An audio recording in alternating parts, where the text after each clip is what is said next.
Yo, what's up, everyone? Excited to be with my buddy Josh Tan. Woo woo!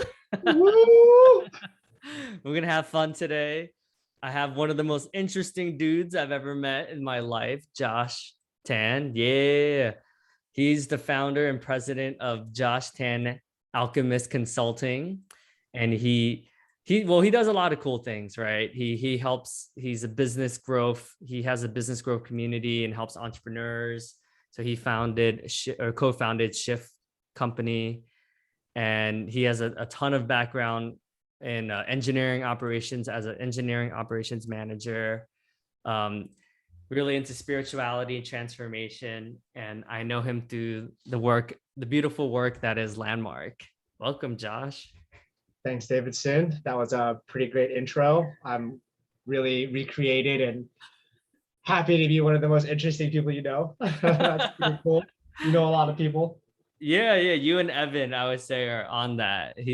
Evan's also, for those of you who don't know Evan Pham, he was a previous guest on the podcast, and we talked a lot about spirituality and psychedelics and just like who we're being in the world and healing and self-actualization. So all really cool topics that I'm sure we'll tap into some of that in this conversation as well. Yeah, some of those are my favorites. Yeah, Josh. I mean, so right off the bat, like I'm curious. So for additional context, Josh and I are in this super intense program called Landmarks Team Management and Leadership Program, and we're in quarter two. So we're about like 4 or 5 months into the program. And how are you liking it so far?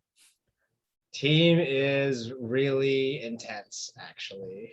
I mean, I knew it was going to be intense before joining. I knew that it was going to take a lot of me to get the promises of the program. So it's a transformational program that helps you have breakthroughs in your life regarding what's important to you, regarding and especially for teamwork. So if you're a lone wolf type, if you do everything on your own, if you're a high achiever, definitely something to check out. Yeah. That was pretty much my MO for my whole life. Mm. And I'm trying to I'm having my breakthroughs in business and consulting, and really like a new sense of power is starting to come in. Hmm. And the cost of that, or what I have to do to get that, is really high. It's really intense. I'm getting confronted a lot. um I've been confronted pretty much every day this week. Like every day this week, I'm having a really tough, confronting conversation with somebody. Wow. And thank God that I've done a lot of work on myself. I know that it's like for my own good, and that there's a transformation happening. So overall, good, just very intense. Yeah, I mean, you summarized it perfectly. To give additional context, this week alone, I called a guy that I haven't spoken with in 16 years, who was one of my best friends, who said some racially insensitive things. And I approached them about and said, hey, like, you kind of messed me up, man. Like, I went to hundreds of hours of therapy, and some of it was due to some of the stuff that you said, and he was just like, I'm so sorry for that impact. And like, I love you like a brother, and I'm sad that we had a falling out, and now we're good, and that was like, that was crazy. To like, I just picked up the phone and just called him, and then I called an old boss, similar context, like racially insensitive stuff, and I just quit. And the way I quit was like kind of burning the bridge down and everyone along with it. And he was like, dude, like, it's okay. People quit all the time, like, don't sweat it. And I called him, and he was just blown away that I called him and approached him about this. But just another week in Landmark. Yeah, just another week of having transformational conversations and getting free and transforming your life and getting your power back. Yeah. Pretty much it. Yeah. Just You don't getting want your. to do that, you're on the wrong episode or you're in the wrong broker. Yeah, I love how you said that so nonchalantly, right? It was like, yeah, it's like just being with that, it's like powerful, right? Like, wow, like I feel like lighter. Like I'm like, I watched TV today and I was like, whoa, like I don't feel guilty about watching TV. Like that itself was a breakthrough. That's awesome. But yeah, man. And I know like you've done like a ton of other programs, and you've done like spiritual retreats, and what, I mean, I guess I'm curious. I'm sure you get this question all the time. Like, why are you so curious, right? Like, was there like a specific moment, or like, it sounds like there's probably a combination of events that has led to your curiosity, but was there one like tipping point where you were like, huh, I should look into this a little bit more? I would say I've always been pretty curious. I went to Catholic school growing up, and I was always that kid asking additional questions in theology class. Like, what about God? What does this mean in the Bible? What if God did this? What if God did that? What's the purpose of life? So those questions were always present. And as I started to expand my worldview, I got more and more into like mysticism and esoteric stuff, like all that like yin yang chakra, like energy body, tai chi, yoga, like all that Eastern world stuff really resonated with me. Mm. I just thought it was like super fascinating. And I would say the tipping point was in 2012 when I started to see how people's energies can be used for good or for bad, through different forms of consuming different kinds of media, or living in different kinds of lifestyles, different kinds of practices. You could have a difference in like your overall psychology and energy. And I was like, wow, so this stuff really works. I Mm. started to see how like living a certain lifestyle, taking care of your body, taking care of your mind and your spirit would open certain doors, and not taking care of it would close certain doors. And I started to follow that path further and further, and realize that there is a lot more than can be seen to the naked eye. Mm. Yeah, that's fascinating because like you also come from the engineering, the more process driven, like, so clearly like the Western kind of like, like, oh, I'm gonna like create stuff, or like I'm gonna optimize stuff. Well, I guess in a way it's kind of related, right? But in so many ways, it's like some of the, like you said, mythicism stuff doesn't make any sense, like logically, right? Right. I would say a lot of it doesn't make sense, actually. A lot of it is just kind of like, you do what?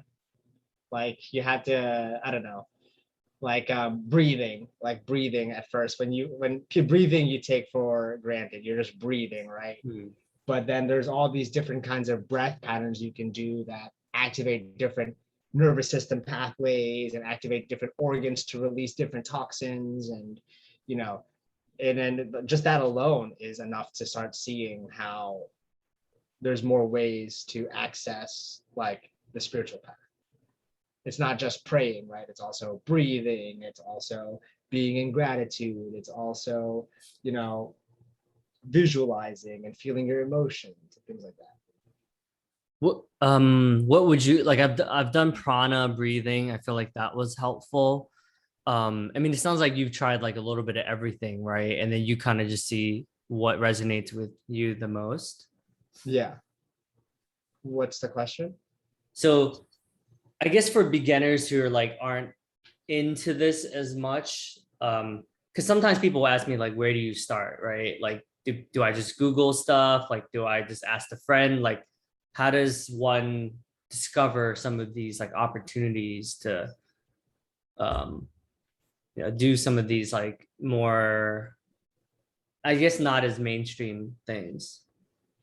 Yeah, great question. I would say to look up, I mean, everyone's a little bit different and everyone's path is unique, and there's going to be something that calls to you. Like for me, it was more about energy work and altered states of mind and like psychedelics. And you could also alter your state of mind through meditation. So that was like really important to me.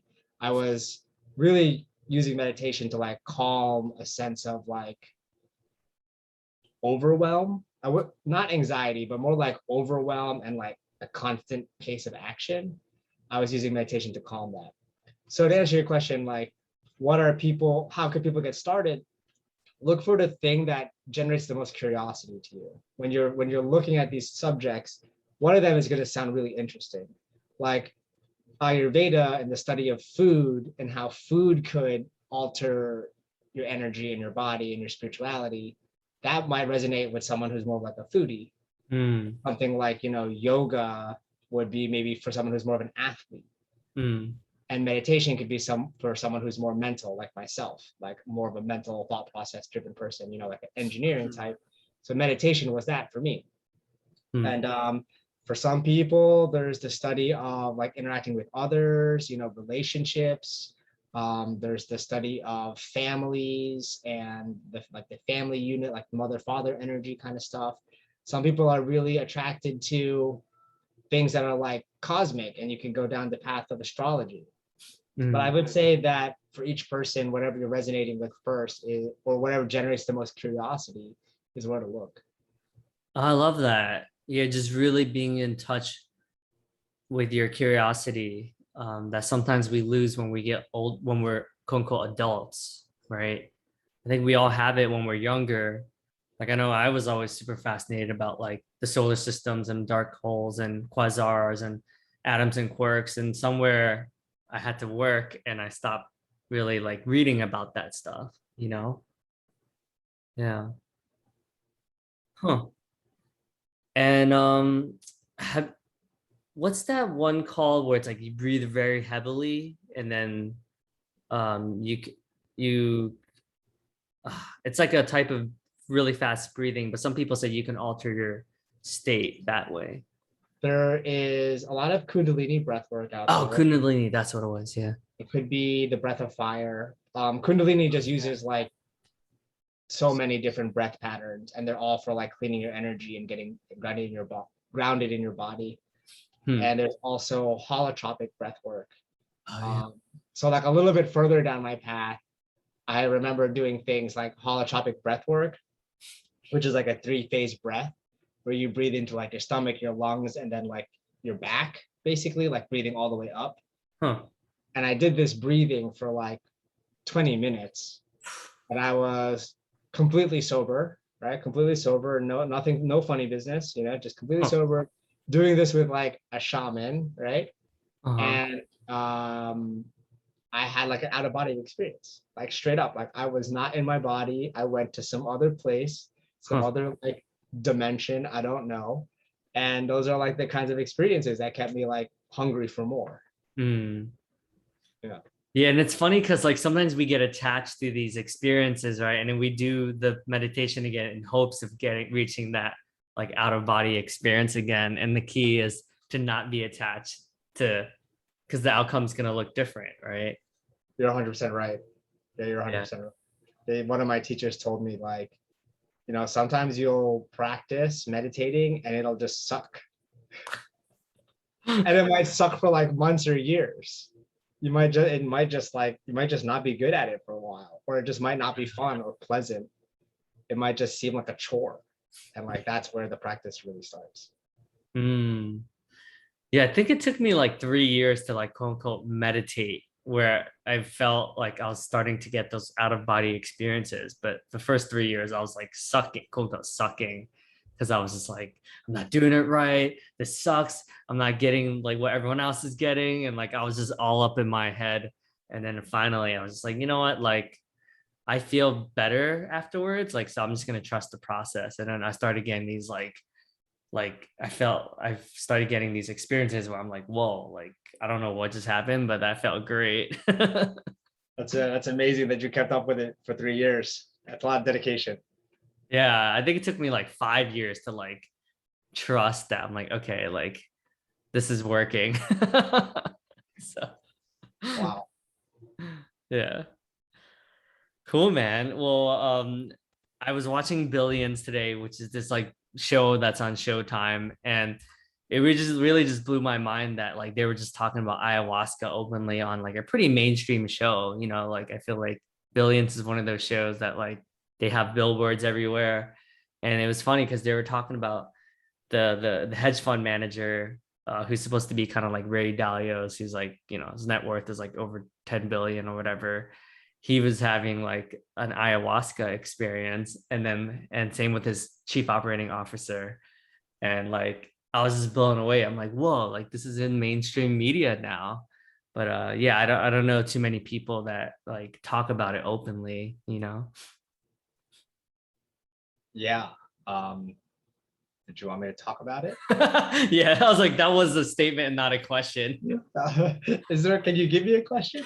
Yeah, I'm curious, like, well, first, like, what made you want to even try something like that? Because I think not everyone has that, or everyone has different risk tolerance, right? Or some people have control, like people like control, and I have it that in order to do something like that, you have to give something up. Okay. So what made me try that first? And like, so like the first question is what made me try that? Yeah. Just honestly, general curiosity, knowing that I want to always walk that path and take steps further and further in what I call to be like the truth, spiritual seeking, you know. Mm. Uh, I think it's I'm starting to see now that I've been seeking for a long time, like 10 years, and I've had enough experiences that there's no such thing as like your normal life and your spiritual life. They're Mm. both the same. There's like nothing separating the two. Like your life, no matter how plain or vanilla you are, it's still a spiritual life. Mm. You're still connected. Mm. And so what made me try it the first time is hearing about it, hearing about like what it could potentially do, which is basically cause you to have a breakthrough, a spiritual breakthrough, to feel, or experience something that's beyond this world. And then just being like, wow, I want to try that. Mm. Like that's exactly what I want to try. I want to Mm. know what that's about. I want to experience that. I want to see what else I could find out. I want to know, like I didn't even know it was a healing plant at first. I Mm. thought it was about, like seeing God. And I Mm. was like, yeah, count me in. And it Mm. took me a while until it actually happened. But yeah, I was interested from the moment I heard about it. Yes, I do think there's certain people who just always have a curiosity to experience more, to learn more, to, like you said, like just be open-minded to a new way of, not only new way of being, but just like just they're just curious about life. Um would you, I guess, like what was the, like what are some of the lasting effects that that still influence you today from from those experiences? I would say destroying limiting beliefs is a powerful, lasting effect. Um, I would say that there is a change in your level of accepting the world as it is. Hmm. Like a lot of people, they fight against the world. They fight against their life. They fight against their friends. They want to change things. They want to fix things. And then like life is just going to show up the way life shows up. And Hmm. I think that having like a level of acceptance and like serenity around it is a possibility that I experienced. Hmm. Um, yeah, and just knowing that, again, like knowing that there's something beyond like the physical world and beyond like the illusion, or there's more than just like your daily problems, right? There's like this Hmm. whole other space that's like invisible, is really it's nice. It's ground for me, it's grounding, it's relaxing. It's like, okay, like if you can handle all that stuff, you can handle anything. Hmm. Yeah, I hear a sense of connectedness, like me and you, Josh, or like we're not different, or every human being is the same in a way, like we're all from the same source, like energy, right? There's less of a us versus them mentality, more of like a cohesive like unit, right? Yeah, that's definitely there as well. Like experiencing a level of unity is definitely part of it. Um, yeah, part of unity, and like with that unity comes like falling in love with other people, just as people. Hmm. And I hear that sometimes there's a loss of time, right? Um, how long did it feel like to you, like the whole experience? The experience felt really long, actually. Probably felt like maybe like 4, 5, 6 hours, maybe like 6 hours. Yeah, but it feels like when you're in the experience, it doesn't feel like time is going by. You just know that it's like a long time. Mm. Yeah. So it felt like 6 hours or so, but it was only actually like what, 30 minutes or something? Or No, actually. So actually drinking ayahuasca at the plant is around like the peak of the experience is probably like 3 hours. But there's like a come up and a come down, right? And then in the yeah. middle is the peak for about 3 hours. The 30 minutes you're talking about is when you smoke DMT. So Oh, yes. DMT is the active ingredient in the psychoactive ingredient in ayahuasca. If you smoke it, it's absorbed through the lungs or through the bloodstream that way, which causes a much more rapid experience. And if you drink it, it goes through the digestive system, which causes a much slower experience. Oh, and you've done that as well? Yeah. Oh, but is DMT an entirely different experience than ayahuasca? Ayahuasca is the real like spiritual experience. It's the Hmm. real, like spiritual inner work experience. Hmm. DMT is more of like the recreational, like psychedelic experience. Hmm. But I mean, so far everything you're describing, even with ayahuasca, does feel like, when I was thinking about like um psilocybin, for instance, right? I felt like what you're describing is kind of like how I felt, you know? I would say that most psychedelic, and they actually do studies on this, right? They did the studies on this starting in the 60s and 70s. Then they got canceled for a while, and now they're picking up back again. Mm-hmm. Basically, all psychedelics, they come with that feeling of like unity, peace, love, respect. Mm-hmm. All pretty much all of them: psilocybin, LSD, San Pedro, mescaline, like peyote. They all have. Even marijuana has that. So Mm-hmm. it's like, what is it about that altered substance that causes humans to go into that state? Yeah, but to your point, yeah, I mean DMT and psilocybin and ayahuasca and LSD have a strong component of like falling in love with other people. Mm-hmm. And like you said, ayahuasca is the most powerful, or that was the most impactful out of all the experiences you've had. I would say, yeah, I would say so. That is the most impactful. It's Mm. one of the ones that got so like in the spiritual seeking path, right? One thing that people are seeking for is dissolving the ego, right? And like returning to your spirit or yourself. And I would say that one ayahuasca was one of the closest I've had to experiencing that. Mm. And it's also scary, right? Every time I've had any ego dissolution, like it was always very scary for me. Like, I don't know, it was a very uneasy feeling for me. So for me and the number of times I've drank ayahuasca, I have a blast every time. Mm. I am smiling like ear to ear, like a kid in a candy store. Like I'm having the time of my life. Huh. It's not like that for everyone, but for me, that's just the way it happens. Wow, that's beautiful. I wish I could say the same. Like for me, it looks like the path looks like I'm like, okay, like there's like some eye-opening moments where I'm like, wow, like I feel so connected to my best friends. I feel connected to the universe, the sun, plants, the mountains. And then that's cool for like 3 hours. And then I go to like this dark where I like basically relive all of my traumas.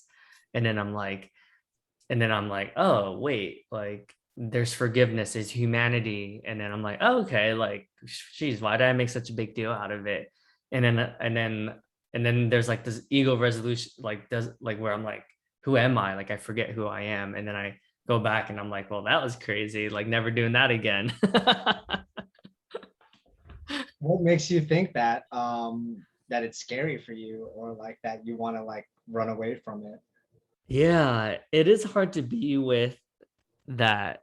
Like, I'm not like I'm not Davidson, right? Like it is scary for me to think that like, oh, I'm the same as this gecko or this moth I just squished. And like, you know what I mean? Like it is like a weird feeling.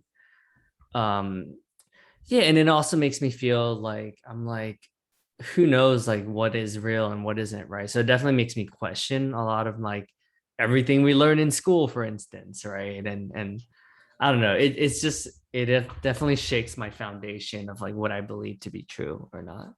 Yeah, yeah. That's a common thing. Like I don't know if I've had that level of fear around it. Maybe I have in the past. I mean, I've definitely had some crazy freakouts in the past. Mhm. Um, and they say, like the masters and the gurus say, like you'll always have like that. Every time you get to another level, you'll have like that kind of like freaking out experience again. Hmm. And you're 100% right. Your description's 100% right. Like everything you thought to be true is now questioned, and that's freaky. You know? Hmm. Yeah. But I think long term wise, like like permanent wise, I do feel myself more compassionate, more kind, and just in general like more connected, right? Like I'm not taking Mother Earth for granted. Like I appreciate her flowers and her trees and her mountains, right? That's something that I have found to be like permanent, like, you know. So I think that's why I continue to explore, because I feel like for me, that's the spiritual connection I have to the universe. That's beautiful. Yeah. Where did that originate from? Like, where did I first see that? Yeah. Yeah. I think, well, there was an interesting instance I had once where I was with my best friend and I lost Eagle. So I thought I was him. So I felt myself like literally transporting into his body. And I was like, saw him like I was in his like body. And it was like so freaky. And I remember like looking at the birds, and then I was the bird, and I was looking down at us like in the raft when we were like in the, I think we were just like going down the river. And I remember like seeing all the trees, and it was, yeah, it was like quite overwhelming. But yeah, I think the common theme is like anytime I'm in nature, I'm like, man, like nature is so beautiful and it's like majestic, and it's like it just helps me appreciate like the finer things a little bit more, you know? That's awesome. So, and it sounds like, have you done Toad's venom as well? I have not done that one yet. Ooh, Uh, I know that one's really popular right now. Haven't yeah. done. I heard that's like and hits you like a brick. Yeah, that's what I've heard as well. And a few friends have done it. They're all they've had really great experiences. Yeah, yeah. But you're right. I think out of everyone I've shared, like I think ayahuasca so far, everyone has said that's been like the most transformative and the most impactful. Yeah. I would agree. Yeah. And the cool thing is, I feel like there's a lot more research. There's a lot more appetite. Like, I think in Silicon Valley, it definitely is becoming like more popular within the business context. Like, and then now I see there's even like helping people with depression. And I mean, that was always around. And then, you know, and it kind of like you said, kind of got canceled. Now it's coming back. But it sounds like there's a lot of research into how it can help us with depression and all these other things, like you know, when in conjunction with like a trained therapist or something like that, you know. Sure. The history of it is actually from the Amazonian tribes when there was an issue in the tribe, like somebody, the chief was mad at somebody, or somebody killed somebody else or something like that. They would administer ayahuasca as the medicine, and they would put the two people alone together, or whoever's having a problem, like a societal issue. They would administer them. They would sit them with the shaman, administer the plant. They would go through ceremony, and then on the other side they would like come out with a message, or their healing, or whatever forgiveness they're looking for, and then they would like rejoin the society. Wow, I didn't realize it was for that purpose. That's interesting. Yeah. It's a healing medicine, much like how people use cacao to like gather. They would use ayahuasca as a medicine, like something is wrong with this member of the community. Hmm. And it wasn't always ayahuasca, sometimes it was another plant. Right. And then there's obviously plants that deal with like oh, this person's poisoned or this person has an infection or something like that. But those issues like that we're looking at now, depression, separation, isolation, anxiety, anger, extreme anger is one as well. Those can be handled with ayahuasca. Mm. It's interesting. I mean, just even reflecting on us, right? Like what has been some of the healing that you've received internally from these healing medicine plants? I would say the biggest healing I got is, I don't think it's complete yet, to be completely honest with you. I probably need to go for some more sessions and some more ceremonies. Mm. But it's an unraveling of like what I'm afraid of and what's stopping me, specifically in the worlds of spirituality, self-expression. Self-expression as a leader and a business owner is important, and how I want to make impact in the world, and like what life path I'm going to walk. So that's really where I get the most downloads or the most breakthroughs. Like getting like reassurance that I'm on the right path, not to worry about things so much, and to like be easier on myself. Those are a lot of the messages I get.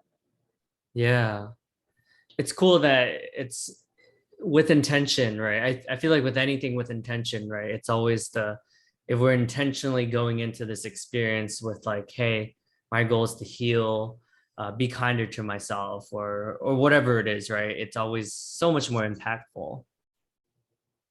You're making me think about like the last couple times I drank it. I remember the one time I was coming out of like a breakup with this young lady, and all the entire message was all about like her and like letting her go and like relaxing, and it's okay and it's not your fault. So it's interesting now that I think about it, because I haven't drank it in probably like 6 months or so as of today.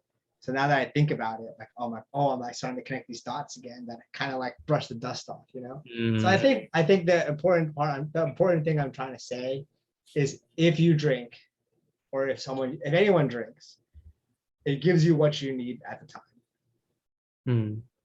And that's what my teachers have said, and my shamanic friends, people that have been in the jungles and things like that. That's what they say. It gives you what you need at the time. It might not be what you expect, but it works on a subtle energy level, where it goes in where your energy's blocked, goes in when you're having energy blockages or old energy, and it moves it for you. And that movement of energy creates an opening for new energy, new consciousness, new thoughts, ideas. Yeah, it's so interesting, because I feel like even though it's been around for so long, we still know so little about it, and like you said, maybe it's just because in the Western world, or the quantifiable data-driven world that we live in, it honestly can't be quantified, right? Because every experience is different and every person is different, so it's hard to put like a number, or it's hard to put it in paper when there is no really way to kind of, or unifyly kind of like explain it, Yeah, I don't know what it is that makes like the Western world so afraid of certain things. I don't know what it is. Could be, the way the system's, most likely the way the system's set up, Yeah.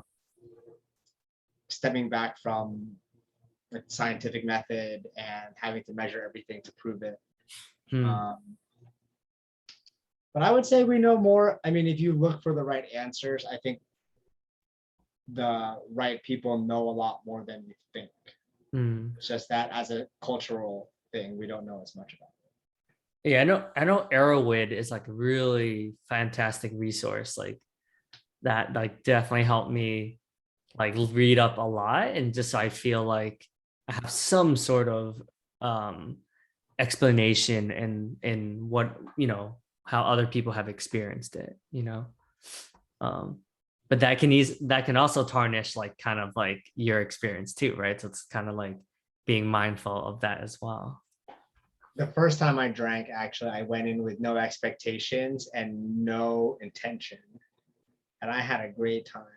I'm just like, give it to me, whatever it is. I don't know if I was gonna like throw up, if I was, gonna like pass out, if I was gonna cry. I mean, I was in a room with 5 other people. One of them was like purging, one of them was crying, and one of them had to leave and go to like another room to be by themselves. Huh.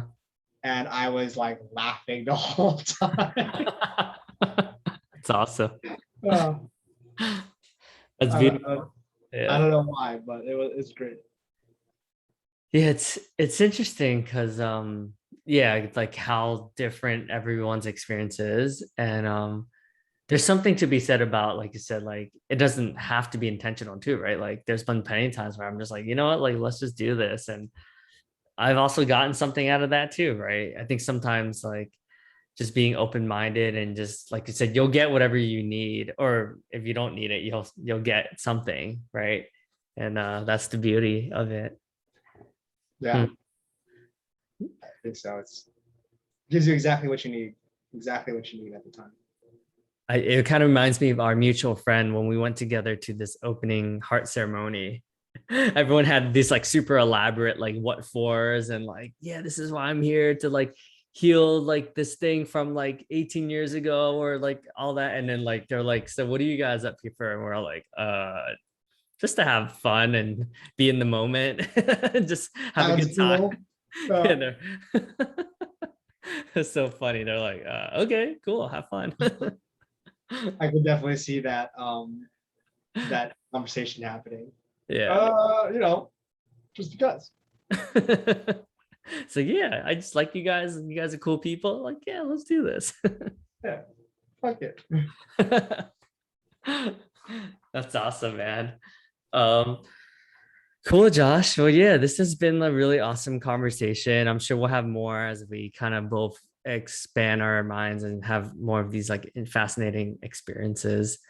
But yeah, I just really appreciate and acknowledge you just being so open and fully self-expressed. Like honestly, like I don't know many people that are as open-minded as you. So if this inspires like someone to reach out to Josh and I'll connect Josh's like social stuff so that you guys can reach out as well. But do you have like a preferred way of reaching out to you or? Yeah, you could just email me, josh@joshtan.net. That's JOSTAN.net. It's probably the easiest, fastest way to get to me. I do a couple different things on social media. Like my Instagram is more spiritual, my LinkedIn is more business oriented. But if you just want to shoot me a message, you want to hear more about my experiences, if you have personal questions regarding your like own journey, I love coaching and helping people get through their stuff. And if you want strategies on growing your business, hit me up.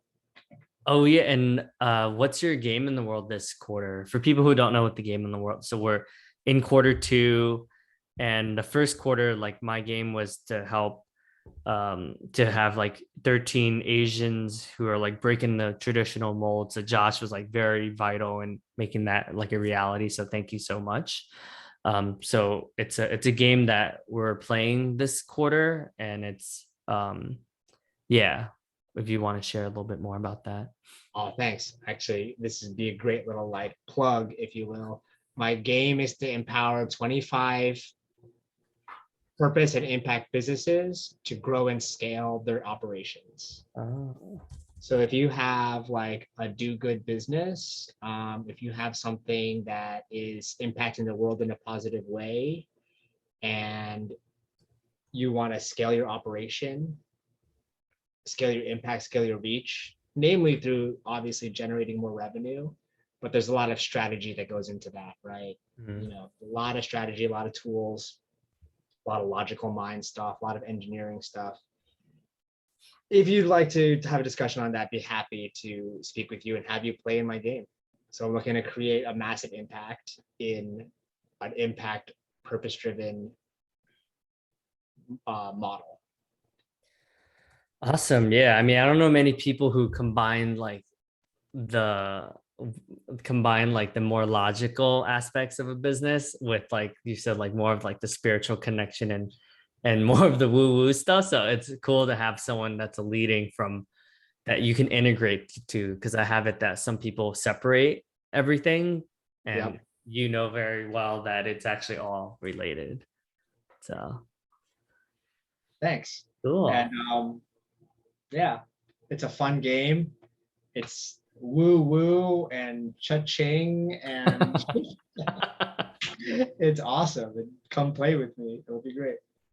Yeah, Josh is awesome, guy. Is like super open-minded guy, and just in general, like he's made my experience in team so much better. So I really just want to acknowledge you for just like having fun, living your life, like living like just an awesome life, man. Like I think many look at your life and they're like, man, I'll do that one day when I'm retired. And yeah, you're doing that right now. So I appreciate that. Thanks. Thanks. And Davidson, I want to acknowledge you for breaking the mold, blazing your own path, being a stand-up guy, being a new model for yourself. Honestly, like I think that's really inspiring. Like learning who you are on the inside and putting that foot forward every day, I think is really inspiring.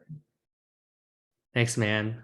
I feel acknowledged, recreated, and always empowered after speaking with you. Thanks, brother. Love you. Love you too.